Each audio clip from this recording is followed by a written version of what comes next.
We all know the progress that have been made and the achievement that has been made in that area. Thank you, Honorable Speaker.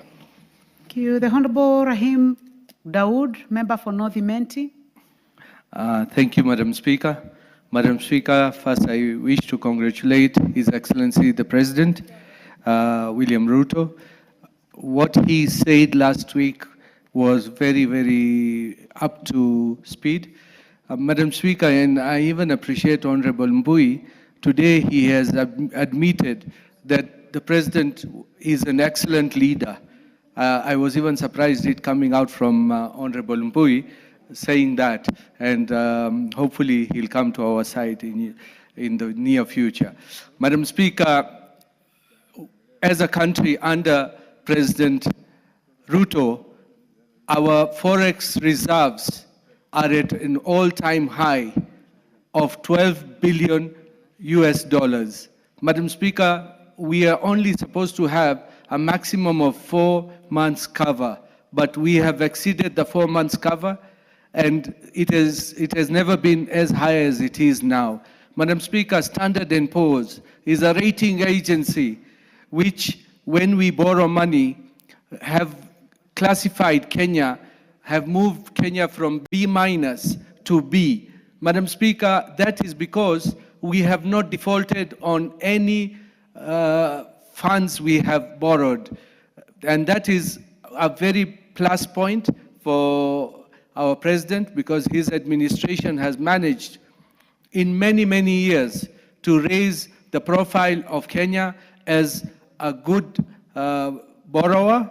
And when the infrastructure fund, the funding which was there before the Eurobonds, and we should note that it is not the government of William Ruto which borrowed all those funds, the Eurobond funds and all that. It was the previous administration. It is just a case that we are now paying over $1 trillion shillings in borrowing costs with interest and paying the principal. So we are laden with a lot of debts from the previous administration. And when one of our colleagues said we are borrowing, we have borrowed so much money, but how do you expect to pay what was borrowed earlier if we do not borrow and pay our debts? Madam Speaker, the presidents in this regime, we have got fertilizer, the subsidized fertilizer. Madam Speaker, the subsidized fertilizer has gone a long way to improve the agricultural capacity of this country. And with that, we have now raised the output in maize and other products as well. We've got the tea, like from my constituency, and coffee. The prices have gone more than, I think it's more than 50%. The prices have gone up in tea and the bonuses, together with coffee as well. So, Madam Speaker, our president has dared to dream. He did not have to do many of the things which others failed to do because they were scared of the consequences. Our president has dared to dream, and he's trying to make things work for this country so that we can move from where we are. I would not want to call us a third world country. I would want to call us a developing country, and we want to now go to the developed nations. We should be in those categories, because when we say third world, we are just being right at the bottom, and which we should not. I think we should be above that. Madam Speaker, the other thing which this regime has done has employed 76,000 teachers.